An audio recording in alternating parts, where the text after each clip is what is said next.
Pemirsa, baru-baru ini Satpol PP DKI Jakarta kembali menggencarkan razia besar-besaran terhadap depot air minum isi ulang atau DAMIU di berbagai wilayah Jakarta. Dari Jakarta Barat hingga temuan terbaru di Jakarta Timur pada Rabu kemarin, petugas menemukan fakta mengejutkan. Kontaminasi bakteri E. coli hingga penggabaian terhadap higienitas. Berikut informasinya untuk Anda.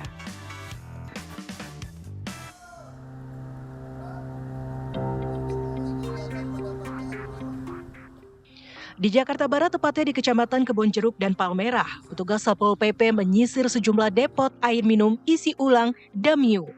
Hasilnya, 6 depot terpaksa disegel dan ditutup karena tidak memenuhi standar kelayakan. Petugas menemukan fakta mengejutkan, ada pengabaian terhadap higienitas hingga kontaminasi bakteri E. coli.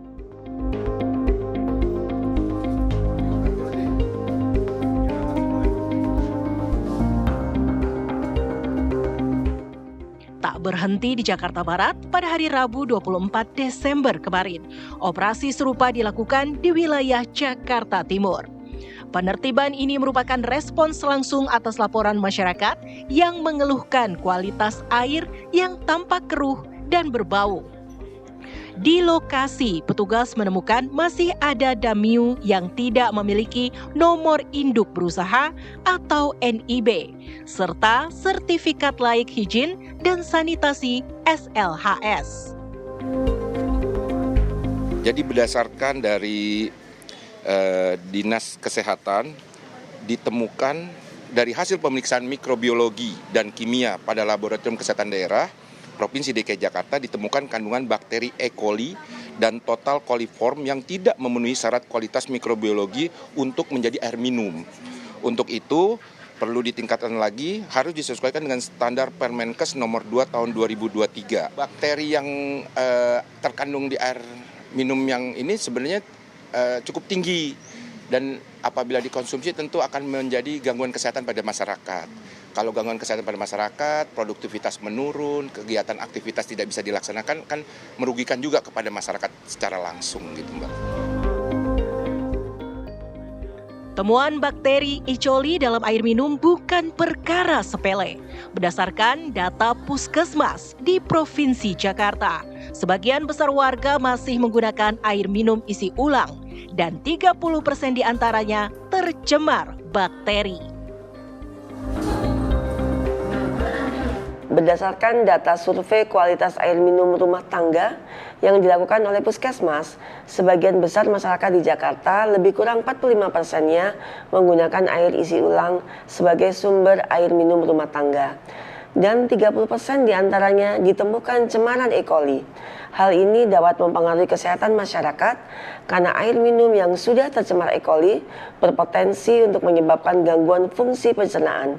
Untuk itu, kami menyarankan kepada masyarakat agar memilih depot air minum yang dapat menunjukkan hasil laboratorium pemeriksaan kualitas air dengan hasil aman atau E. coli negatif.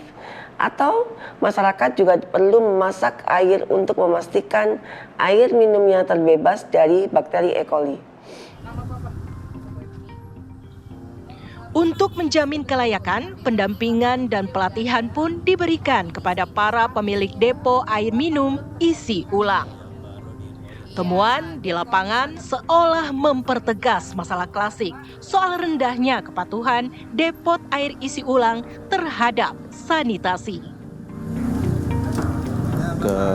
Berbicara tentang E. coli pada DAMIU, depot air minum isi ulang, itu kita akan mengulas tidak hanya pada satu sisi.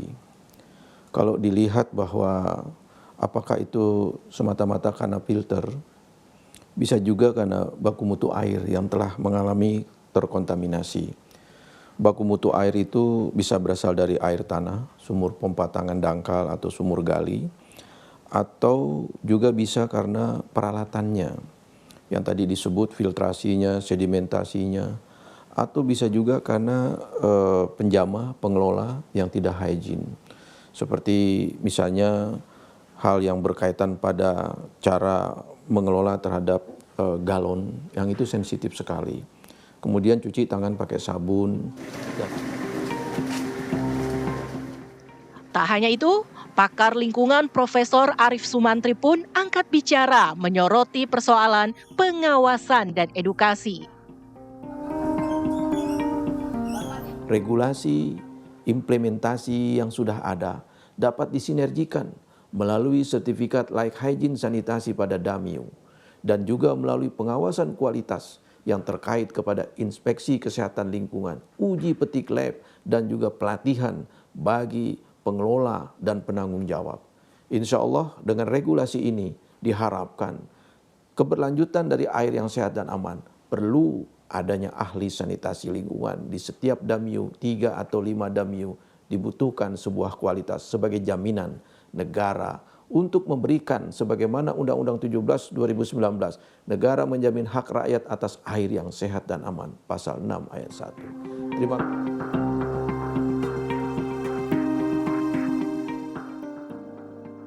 Penertiban menjadi peringatan keras bagi para pelaku usaha air minum isi ulang untuk segera membenahi fasilitas dan legalitas mereka. Di sisi lain, warga diimbau untuk lebih kritis. Mereka harus bisa memastikan depot langganan memiliki sertifikat hygiene yang dipajang secara resmi. Jangan sampai harga murah dibayar hari ini harus dibayar dengan kesehatan di kemudian hari. Dari Jakarta, tim TV One mengabarkan.